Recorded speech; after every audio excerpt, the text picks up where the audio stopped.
tipe kepemimpinan yang luar biasa dari Utsman bin Affan.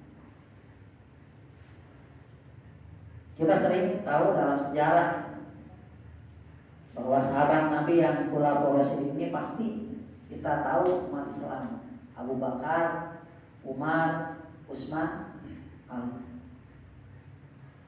Dan nama Utsman ini selalu tersandingkan ketika Rasulullah disebut, ada Abu Bakar, ada Umar dan Utsman. Utsman ini merupakan sahabat Nabi yang usianya lebih muda 10 tahun dari Rasul. Jadi ketika Rasulullah SAW diutus dalam usia 40 tahun, berarti Utsman ini termasuk pemuda.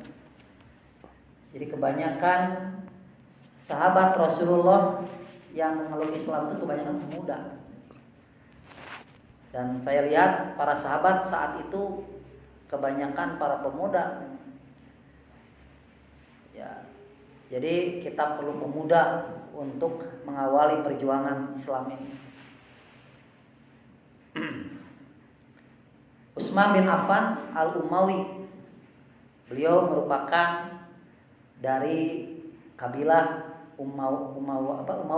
Umayyah.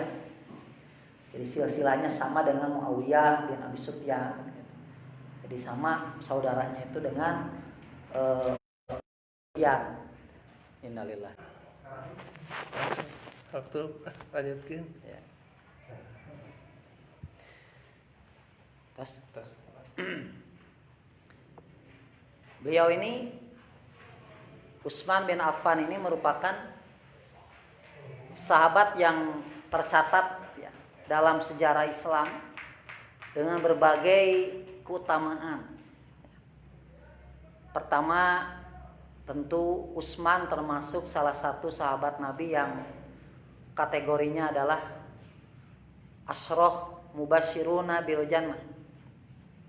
10 sahabat Rasulullah yang dijamin akan masuk ke dalam surga gitu. Sehingga nggak ada alasan berbagai nanti kontroversi yang terjadi dalam kepemimpinannya saya akan bahas itu terhadap pribadinya, terhadap kemuliaannya itu nggak berpengaruh. Karena Rasulullah yang menubuahkan bahwa Utsman ini fil jannah, di surga gitu.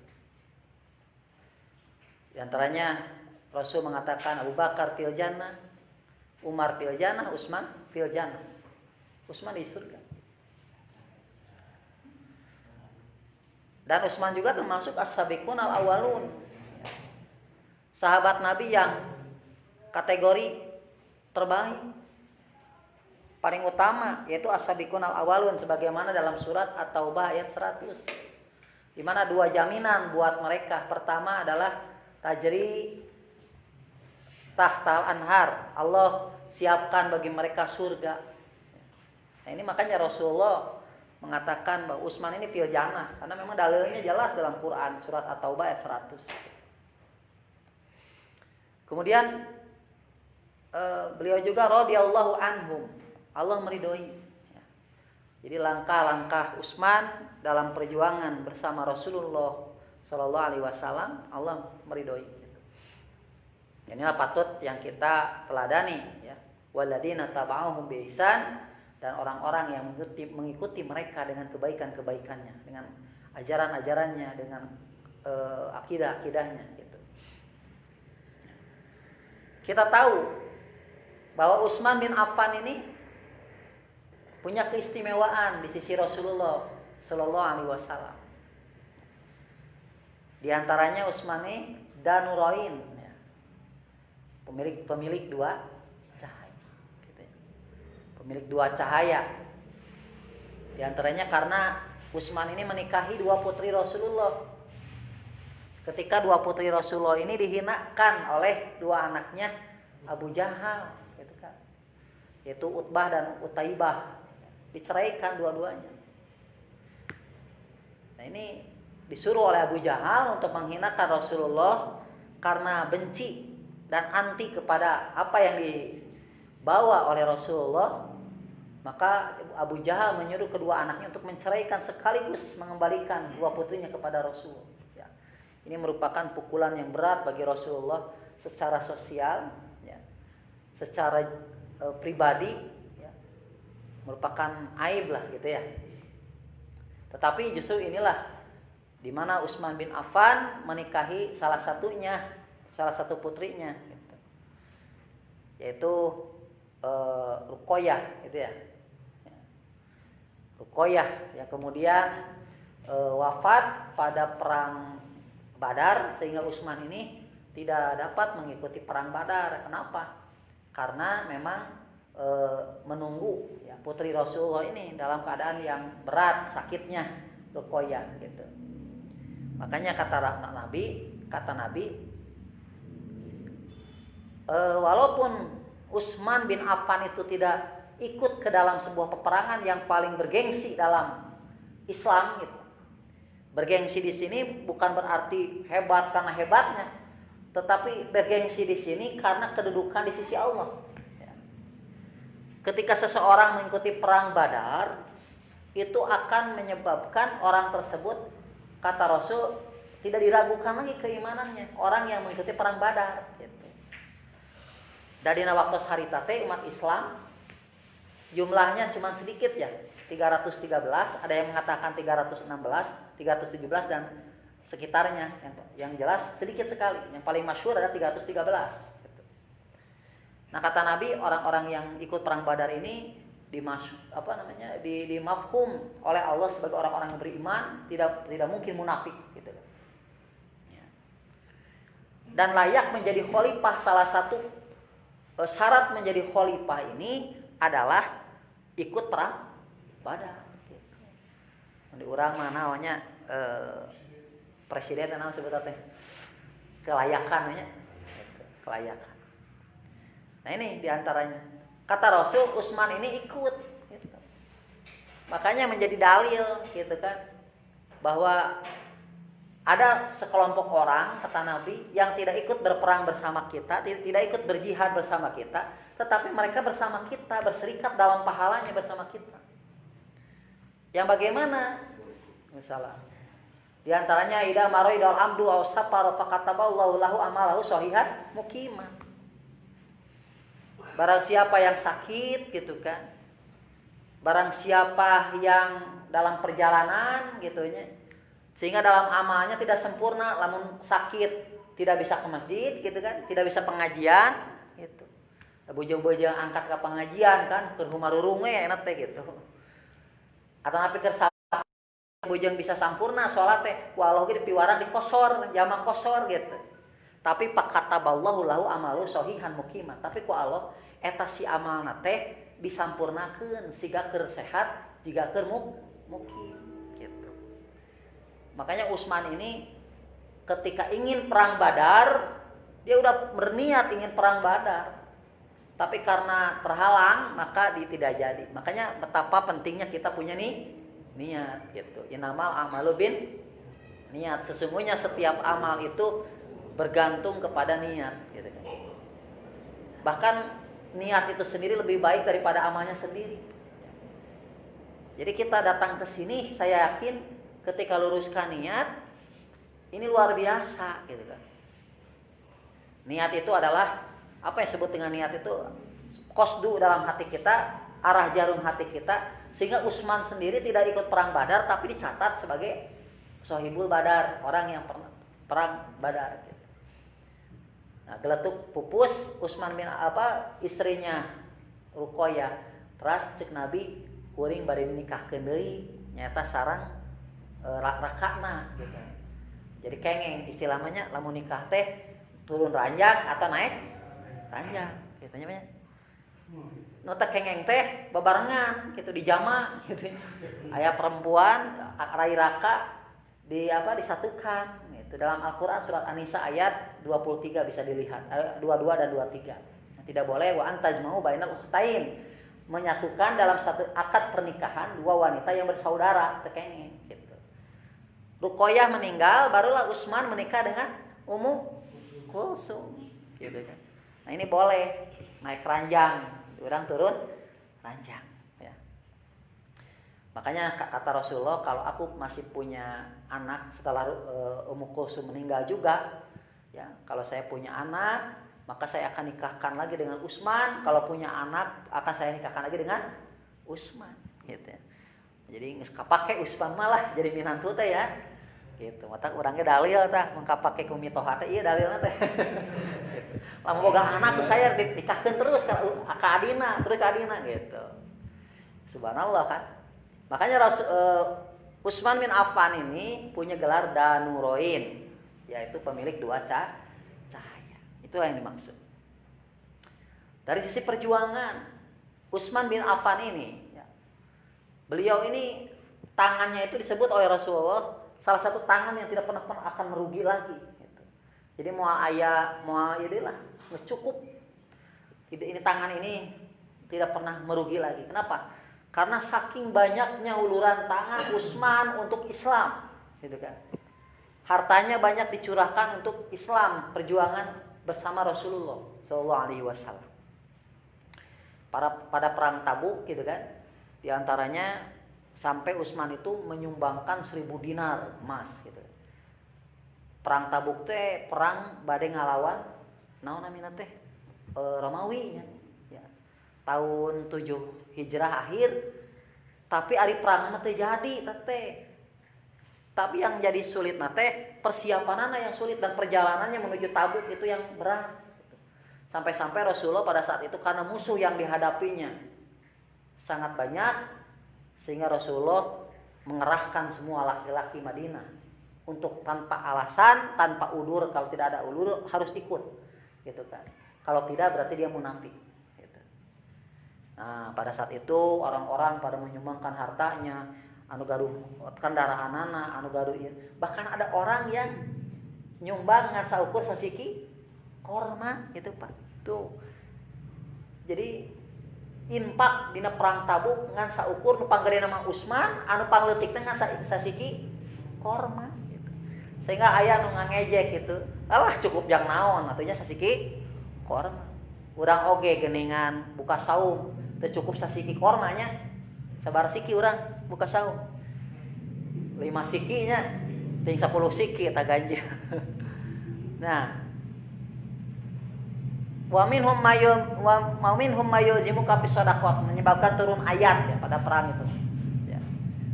Dan ternyata di antara mereka orang-orang munafik itu banyak orang yang merendahkan, mencela orang-orang yang berinfak. Jadi Pak, dan dina berinfak mah urang ngarasa era kan, dek recehan oge keun bae, infak mah penting hate ikhlas gitu.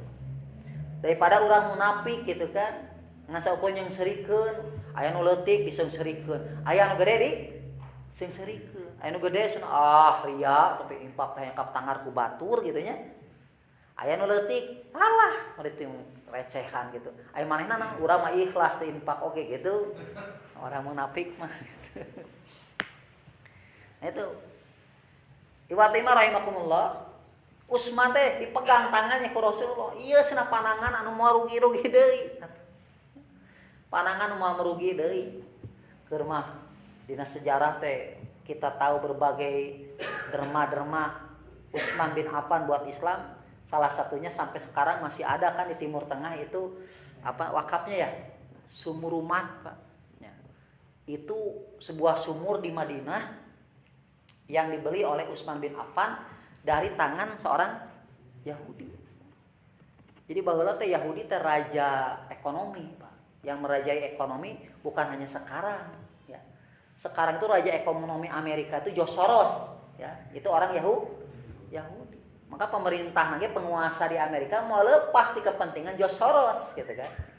Ya, mata Amerika menguasai dunia. Jadi belakang-belakangnya juga tetap ada Yahudi gitu, kepentingan Yahudi.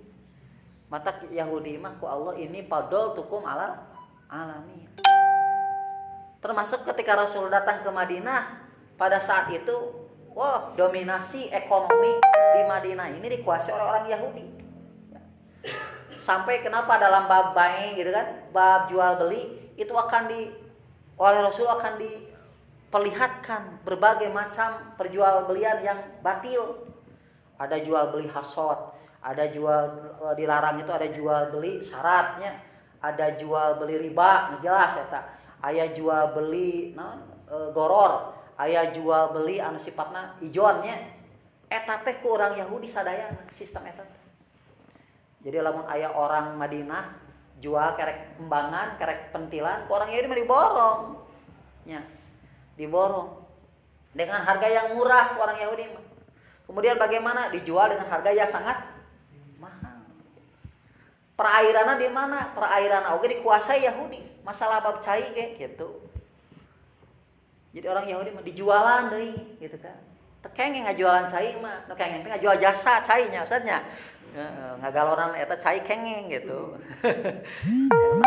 Ustaz cenah ngajualan cai aya mah pan haram. Teu jualan cai mah haram jualan cai mah, tapi lamun jualan jasa pengemasan air bersih itu halal gitu kan. Nah ini orang Yahudi dijualan. Bingung atau orang-orang teh caina ti Yahudi, anu ngaborong Yahudi, anu loba tanahna Yahudi, akhirna mah orang Madinah teh di bawah tekanan Yahudi, ekonomina beunang tos we. Termasuk Indonesia oge kiwari lamun teh mah ekonomina ku Yahudi beak we gitu. Mau bisa nanaon. Gitu. Datang Rasul, termasuk kata Rasul barang siapa yang bisa membeli sumur mata air itu di sumur itu fahuwal jannah, baginya surga. Utsman bin Affan penasaran ingin surga yang dikatakan oleh Rasulullah.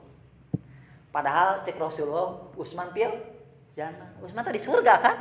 Ada geus di surga ieu urang teu bae teu sumbang oge, tapi Utsman memantaskan diri sugan we bener apa yang diungkap para Rasul teh terwujud dengan mimpi. Jadi bagi kita itu kita lihat gitu. Sahabat Rasulullah dulu as-sabiqunal awalun, walaupun mereka udah dikatakan surga, tetapi memantaskan diri untuk masuk surga. Komo urang, dalilna urang asup surganya. Nu penting urang aya dalilna nu umum itu wa'adallahu alladziina amanu wa 'amilus sholihat. Allah ngajanjikeun ka jalma nu ariman jeung amal soleh baginya surga. Pantaskanlah diri kita menjadi orang yang beriman dan beramal soleh, itu aja gitu. Tahu Utsman juga yang ahli bagaimana ya datang kepada Yahudi. Cinglah Kang sabaraha sana abdi bade nitip saham atau urang saham berbagi atuh ku peset sadayana ku abdi sahamna. Ah moal ieu mah saham saya cek barang. Atuh kieu we cenah saya nitip saham dengan penghasilan anta dominasi biar saya sana ieu. Tah orang Yahudi teh mulai kabeuli ku Utsman. Nitipkeun saham ageung tapi penghasilan lebih besar orang Yahudi. Sok we atuh kitu. Nah, akhirna sahamna teh di antawisna dina sejarah Utsman punya 1 hari untuk bisa mengelola air itu gitu ya. Tapi ternyata oleh Utsman dimanfaatkan kesempatannya itu untuk apa? Kemanfaatan umat Islam dan orang-orang Madinah tepandang bulu agama gitu. Mana ya piagam Madinah teh nya dulu teh umat yang satu sok orang-orang Kristen, orang-orang Yahudi yang fakir miskin dibere ku Utsman sok. Anu hoyong cai gratis mah ka dieu we, anu hayang pengairan yang gratis ka dieu dinten naon gitu. Akhirnya dibagi, kan otomatis secara siasah ekonomi Utsman menang. Kenapa? Karena dibagikeun caina gitu. Akhirnya apa yang terjadi besoknya bagian lagi Yahudi jadi kurang peminat. Ai beuki dia kurang peminat, dia tanpa disadari orang-orang Yahudi itu bahwa Utsman telah memainkan peran. Akhirnya apa yang terjadi? Dia menjual semua sahamnya kepada Utsman walaupun dengan harga yang sangat fantastik gitu kan. Nah inilah akhirnya Utsman bin Affan radhiyallahu anhu membeli sumur umat itu dan mewakafkannya kepada Islam. Tuh. Jadi Utsman mah dugikeun ka berpikir teh kitu Pak demi Islam. Mata cek Rasulullah ge tah ieu panangan ieu mah moal rugi deui gitu. Urang mah da can sabaraha atuh kanggo Islam teh naon urang nya. Kanggo Islam minimal 1 langkah kita datang ke masjid ini, barangkali kalau 1 langkah kita datang ke masjid itu telah memajukan Islam. Urang boga sabaraha langkah ieu salengkah ewang we. Urang sabaraha urang 20 we di dieu hadir 20 langkah Islam lebih maju gitu kan. ngasa ukur salengkah niatkeun we dek salengkah leuwih maju kumaha salengkah leuwih maju teh atau minimal datang ka dieu teh urang teh oh jadi apal Usman gitu. Ada inspirasi-inspirasi untuk memajukan Islam. Nah, dari setiap langkah dan inspirasi yang kita lakukan ini, kita bisa memajukan Islam. Sok sanajan mungkin salengkah. Nu penting orang maju nanti dina realna nya banyak. Ari sa meter oge, sa jengkal oge, alamun dina real mah maju. Kareta dina realna sa meter maju henteu. Maju, aman gitu. Tapi lamun kareta begitu kencangnya tapi teu aya relan ka mana tah?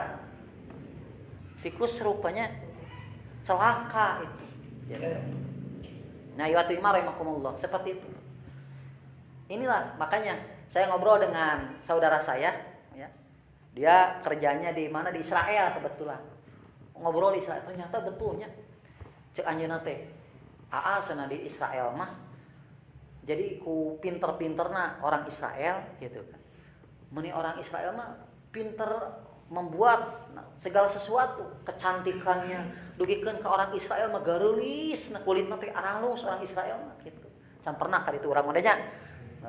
Orang Israel teh duka geulis duka kumaha. Cek urang mah geulisan urang dieu kan gitu. Eta orang Israel dugikeun ngomong kieu.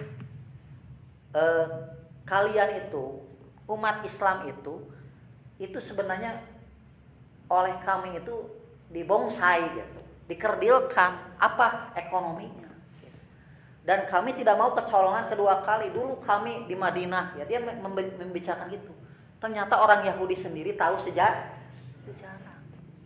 baheula sana orang Yahudi teh eleh siasah ku pinterna Utsman bin Affan dina lebah ekonomi teh dina masalah iktisadiyah kan aya ajaran Islam teh iktisadiyah ekonomi teh eleh tak orang Islam teh ku Utsman bin Affan.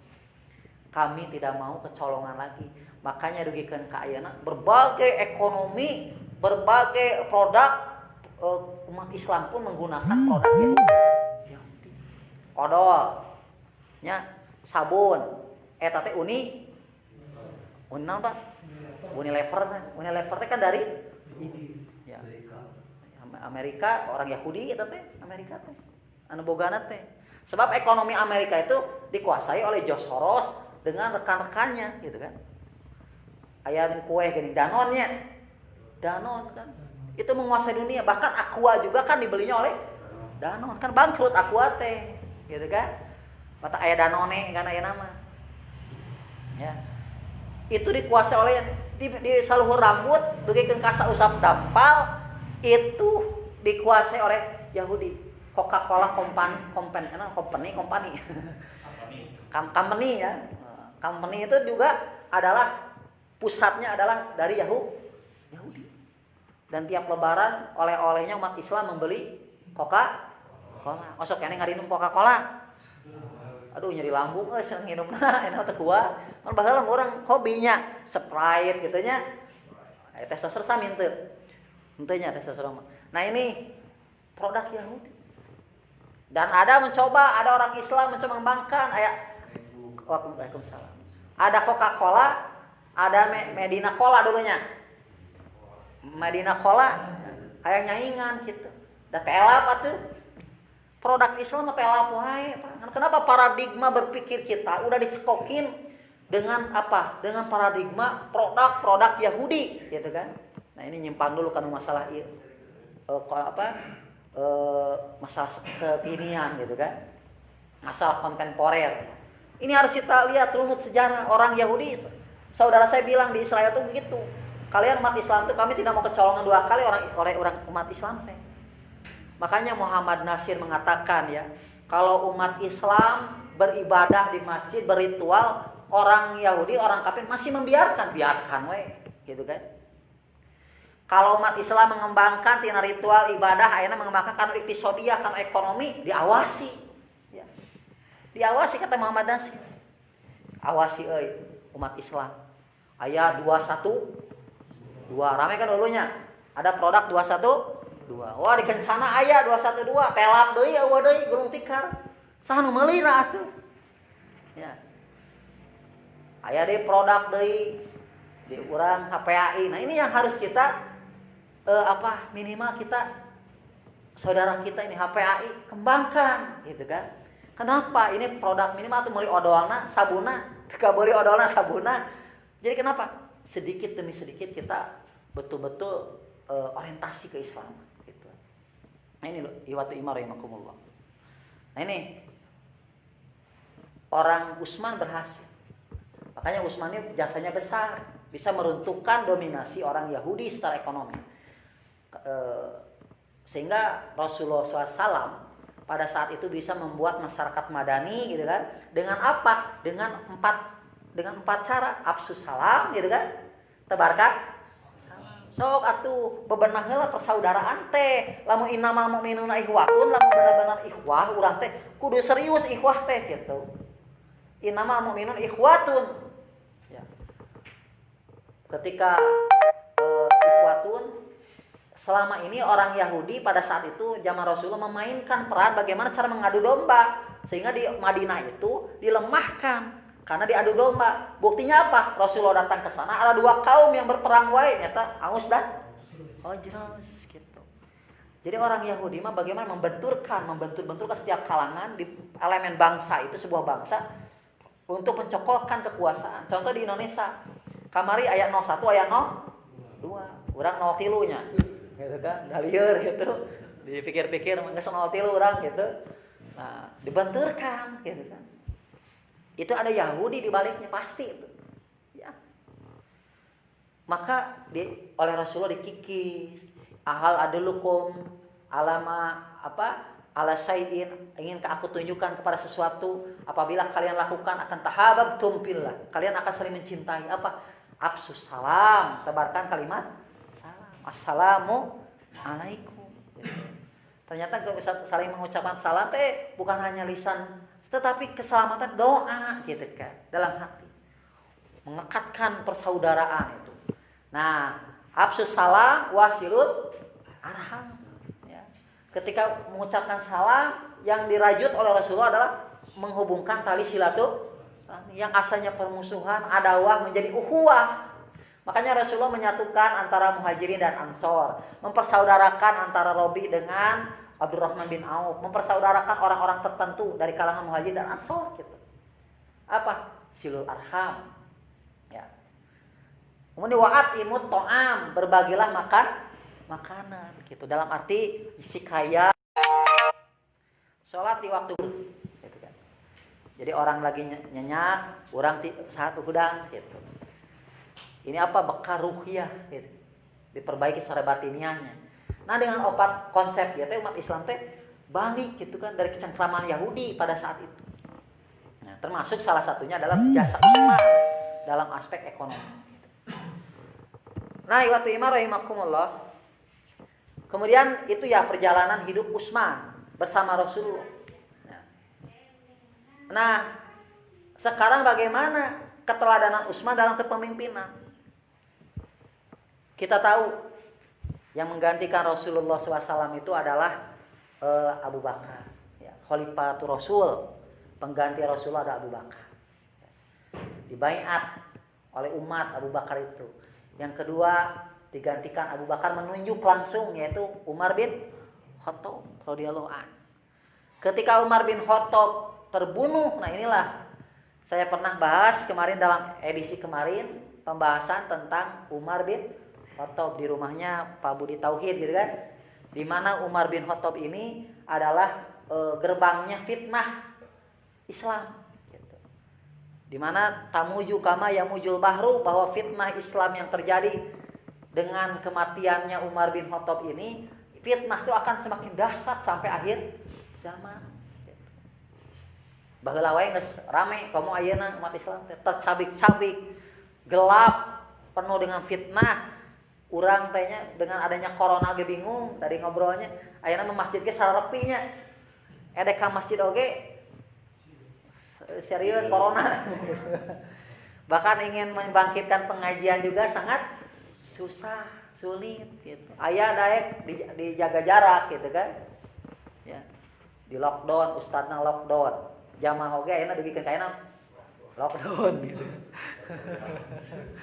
Alhamdulillah kita mulai bergairah lagi gitu kan pengajian ini. Nah, Ketika terbunuh Utsman dibunuh oleh Abu Lu'lu', ya, maka saat itu Umar bin Khattab menunjuk orang-orang yang kiranya pantas untuk menggantinya gitu. Karena sulit dah. Kalau zaman Abu Bakar lihat sosok Utsman menonjol, wah ini Al-Faruq Umar. Tapi ketika Umar melihat, wah ini sejajar nih. Ada Abdurrahman bin Auf, ada siapa? Utsman bin Affan, ada Ali bin Abi Thalib, ada Tolhah bin Ubaidillah. Kemudian ada lagi Abu Al-Jarrah ya. Kemarin yang Aminullah tehnya orang yang diamanahi oleh Allah gitu kan. Kemudian satu lagi Sa'ad bin Abi Waqqas. Tunjuk 6 orang untuk menentukan siapa di antara mereka, dimusyawarahkan siapa di antara mereka yang sanggup untuk menjadi khalifah. Ya. Di antaranya yang menjadi ketuanya pimpinan itunya ya. Makanya cara memilih pimpinan Islam itu boleh dengan ditunjuk langsung, bisa dengan dipilih salah satunya oleh ahlul hali, oleh para ahli gitu, bukan dengan demokrasi. Tapi saya lebih cenderung dulu ya bahwa presiden itu diangkat oleh MPR dan DPR, lebih islami dulu mah gitu kan. Kenapa? Karena mereka yang di MPR dan DPR itu para ahli gitu, tahu kriteria-kriteria lah, walau alam gitu ya. Untuk sekarang itu kan seorang pemimpin ditentukan oleh masyarakat. Sedangkan masyarakat aku selera gitu kan. Misalkan preman 50, ustadz 10 anu bakal jadi pemimpin seorang preman gitu kan. Demokrasi mah. Tapi kalau al-hali wal aqdi inilah yang dipegang oleh konsep Ahlus Sunnah itu gitu. Gitu, alul hali wal aqdi itu. Ada 6 orang. Kata Abdurrahman ngaharewos karena pada saat itu ada yang mundur. Dari 6 itu Sa'ad bin Abi Waqqas muntelepat sareng Abu Abdi Ubaidah mundur sok teh mangga. Tinggal dina riwayat teh diriwayatkeun dina hadis tinggal 4 Abdurrahman bin Auf, Ali bin Abi Thalib, Utsman bin Affan sareng hiji deui Tolhah gitu. Nah, ditaros gitu kan. Cek Abdurrahman bin Auf teh ka Utsman. Kata Utsman, Ali sana. Yang layak kau baiat itu ambil sumpah menjadi seorang pemimpin Ali. Abdurrahman bertanya lagi secara personal ke Ali. Ali, andai saja kalau kamu memilih pemimpin siapa kira-kiranya? Utsman, nah gitu kan. Jadi para sahabat subhanallah ketika pada saat itu ditanya orang-orang yang calon pemimpin itu ditanya siapa kira-kira, saling menunjuk Utsman. Maka pada saat itu cek Utsman Ali, cek Ali Utsman. Cek orang. Nah, di Islam tidak ada yang meminta kan pimpinan teh gitu kan. Akhirnya apa yang terjadi? Abdurrahman bin Auf lebih cenderung kepada Utsman. Akhirnya membaiat Utsman bin Affan. Saya membaiatmu wahai Utsman, gitu kan? Karena Allah dan Rasulnya, gitu. Karena sunnah Rasulnya. Maka pada saat itu Ali pun ikut membaiat Utsman bin Affan. Jadi bohong kiranya Ali bin Abi Thalib itu kata Syiah itu bahwa Ali bin Abi Thalib orang yang paling berhak untuk menjadi khalifah. Buktinya apa? Buktinya Ali sendiri menunjuk Utsman bin Affan sebagai khalifah gitu. Ali radhiyallahu anhu bukan orang yang punya ambisi besar untuk menjadi seorang pemimpin. Adapun dia pun menyadari sebenarnya bahwa dia pun punya kelayakan, punya kapasitas. Bahkan Rasulullah pernah mengatakan dalam hadis Muslim sahih yang suka dijadikan dalil oleh orang-orang Syiah itu.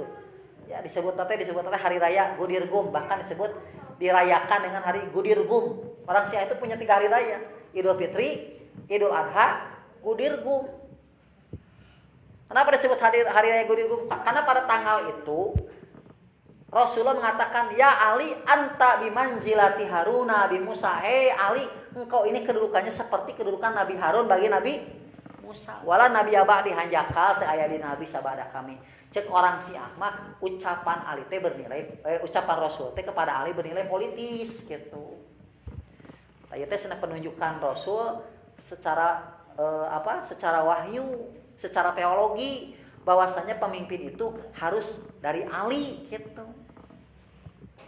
Cek orang Sunni mah lain, Rasul mah mengatakan itu bukan secara politis, Tapi Rasulullah menyatakan itu secara sosiologis karena pada saat itu ada fitnah kepada Ali.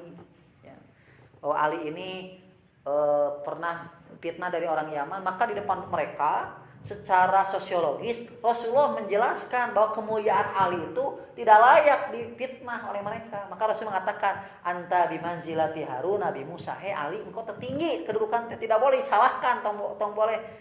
Nah, jadi Rasulullah itu di hadapan mereka. Dan ini menunjukkan bukan berarti bahwa Ali ini harus menjadi khalifah.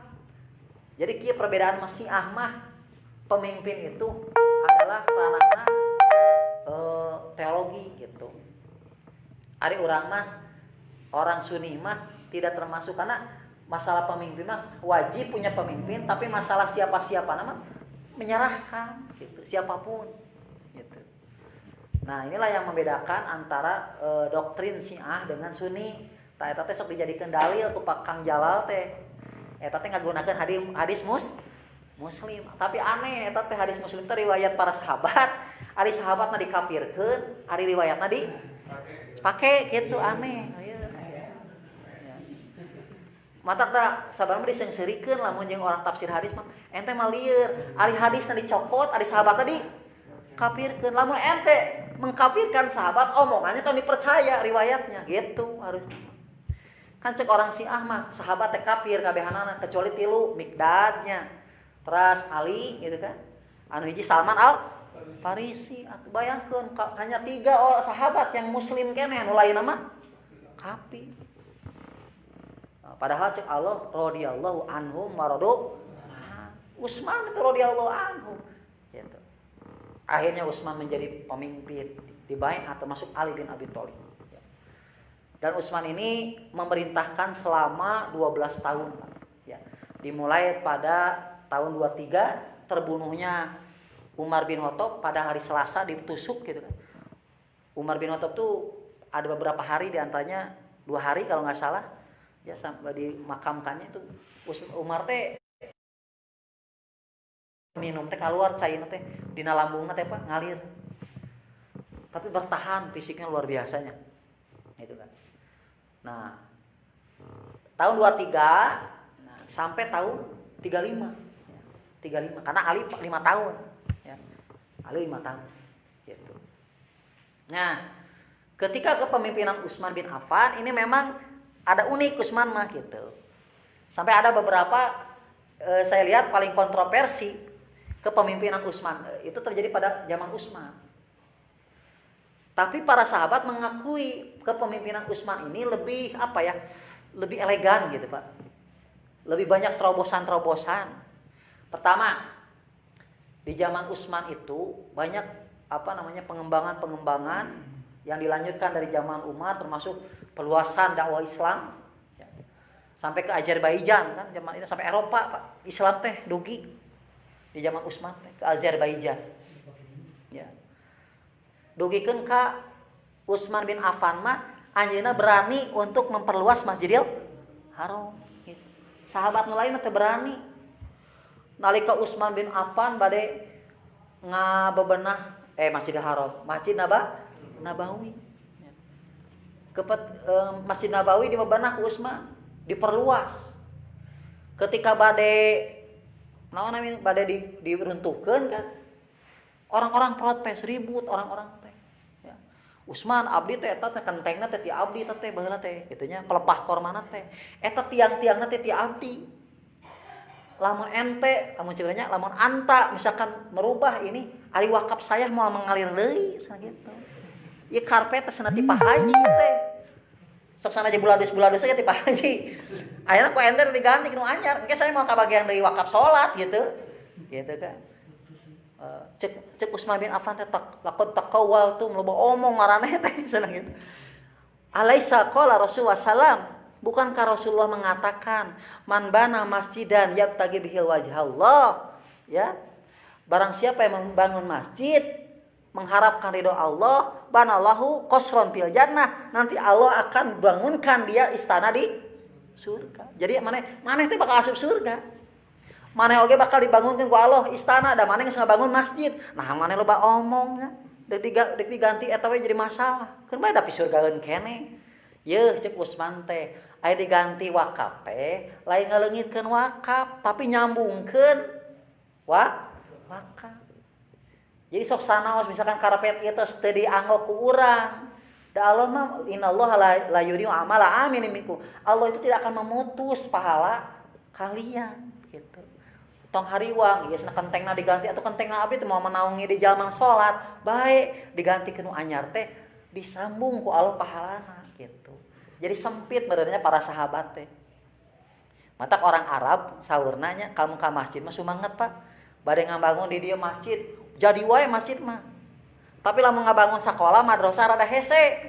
Naon da dalilna ge man bana masjidan. Sing saja mah ngabangun masjid, lamun ngabangun madrasah mana? Dalilna gitu. Jadi orang Arab mah pas jangankan zaman para sahabat dugikeun ka ayeuna oge orang Arab masih sempit pikiranna. Man bana masjidan barang siapa yang membangun masjid. Padahal wakaf teh kan dina hadisna ge aya 7 cek Rasulullah, nyieun sumur wakaf gitu kan. Terus nyieun naon namina teh? Jalan oge wakaf.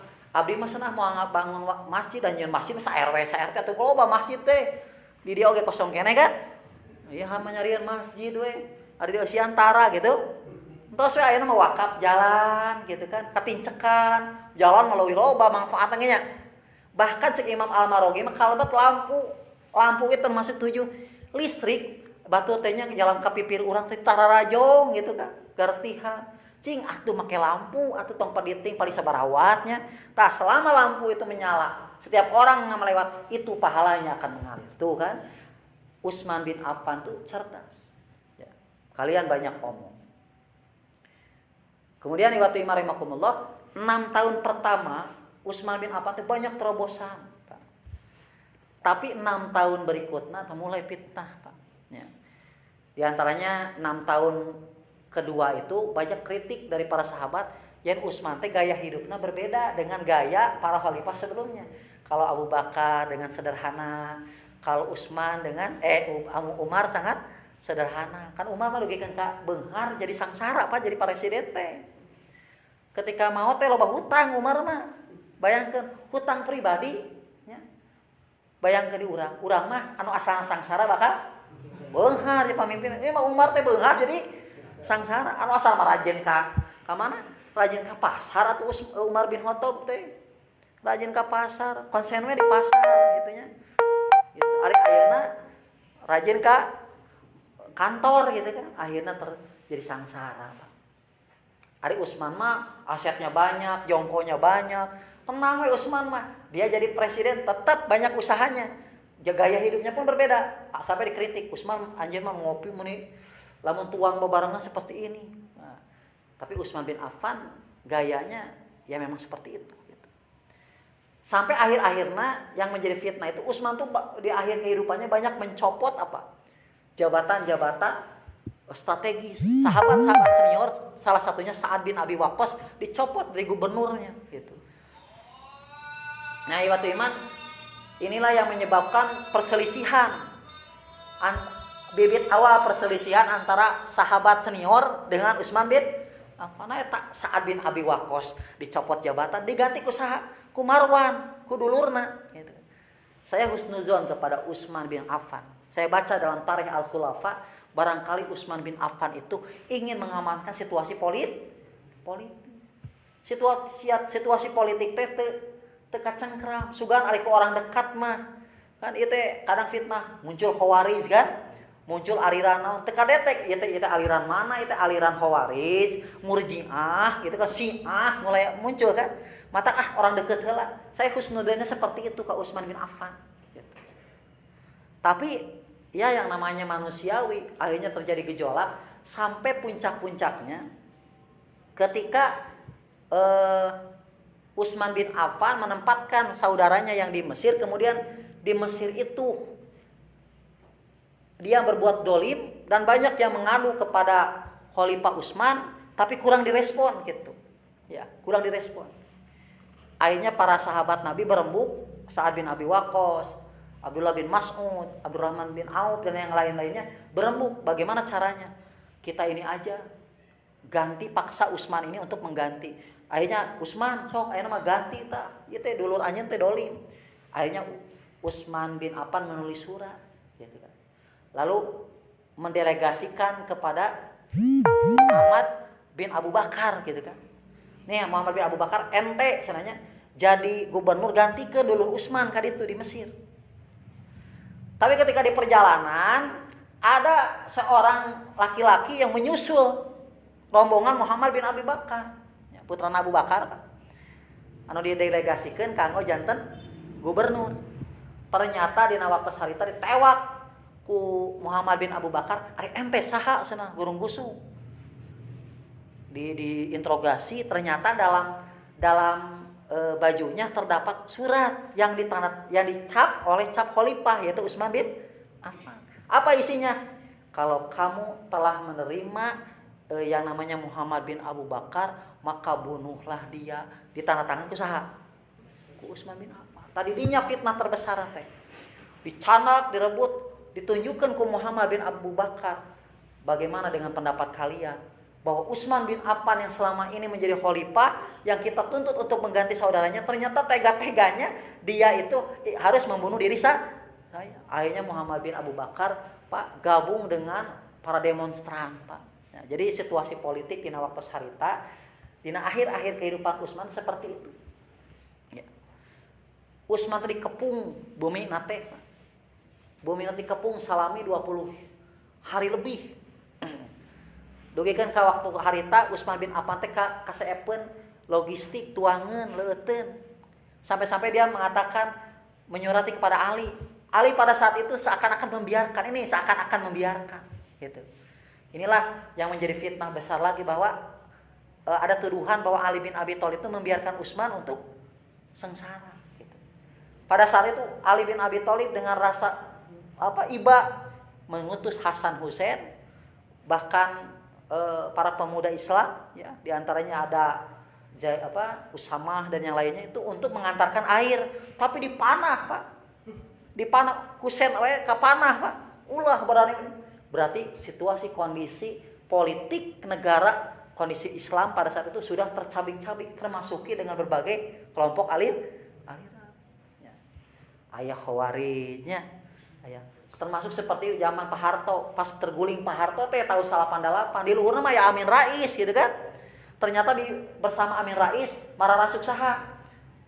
PKI aya gitu kan. Orang liberal Syiah juga oke aya. Dengan kepentingan sama apa? Menggulingkan pemimpin. Ini juga sama Utsman untuk menyerahkan jabatan karena Utsman udah dituduh sebagai orang yang ingin membunuh anaknya sahabat sendiri. Sampai Iwatu Iman. Sampai pada suatu hari puncak-puncak kemarahan tuh Muhammad bin Abu Bakar itu naik bersama seseorang ke atas genteng rumah itu dengan tujuan apa? Untuk membunuh tuh. Ketika pada saat itu dia turun ke bawah rumahnya, dia mendapatkan Utsman sedang duduk. Ya. Menjambak jenggotnya Utsman bin Affan, dikenyang tadi Tarikh Khulafa As-Suyuti, saya baca. Dijambak ku Muhammad bin. Ketika dijambak itu, cek Utsman teh naon? Muhammad, lamun bapa maneh apaleun maneh siga kieu ka kuring, bapa maneh teh moal ridho, ngagebeg Muhammad bin Abu Bakar. Mendengar ayahnya itu dia teringat langsung bagaimana jejak langkah persaudaraan dan ukhuwah yang namanya Abu Bakar dengan Utsman. Rasulullah, Abu Bakar, Umar, Utsman selalu ada. Ketika ada Rasulullah, Abu Bakar, Umar, Utsman. Dan dia pun teringat bagaimana hadis-hadis tentang keutamaan Utsman, bahwa Utsman itu di surga. Dia pun melepaskan. Langsung dia pun melepaskan janggutnya Utsman bin Affan. Ketika beliau melepaskan janggut Utsman, maka ada orang yang masuk dari mengikuti dia, jadi beberapa pasukan lalu membunuh Utsman bin Affan. Nah, dibunuh tak Utsman bin Affan ditebas Utsman bin Affan teh Pak, ditusuk Utsman bin Affan. Nah, inilah fitnah yang terjadi dalam sejarah Islam. Apa yang dikatakan Rasulullah kepada Hudzaifah al-Yamani ketika terbunuh Umar bin Khattab, maka fitnah akan selalu datang. Apa buktinya? Setelah Utsman nanti Ali juga akan terbunuh. Nah, inilah Pak, alamun geus kieu mah urang tidak tahu lagi mana kawan, mana lawan. Sok ayeuna mah Islam teh hese, mana batur mana musuh. Disangkana eta teh batur urang, kadah jadi lawan urang. Nah, itu umat Islam teh ieu takbir itu oge takbir. Perang 01 jeung 02, 01 punya ustad, 02 punya ustad. Ieu takbir Allahu Akbar itu ge takbir Allahu Akbar. 01 punya ustad alumni Mesir NTB, 02 punya fatwa Dewan Ulama, kan aneh kan gitu, lieur kan, mana kawan mana eta pamiptos fitnah. Namun mumpung keneh urang masih keneh tahu kawan, jangan sampai kawan kita menjadi lawan. Tasa gitu Pak, inilah kepemimpinan Utsman bin Affan dan realita yang terjadi dalam dunia Islam teh, perpecahan dan fitnahnya seperti itu. Aqulu qouli hadza wa astaghfirullah li wa lakum. Assalamualaikum warahmatullahi wabarakatuh.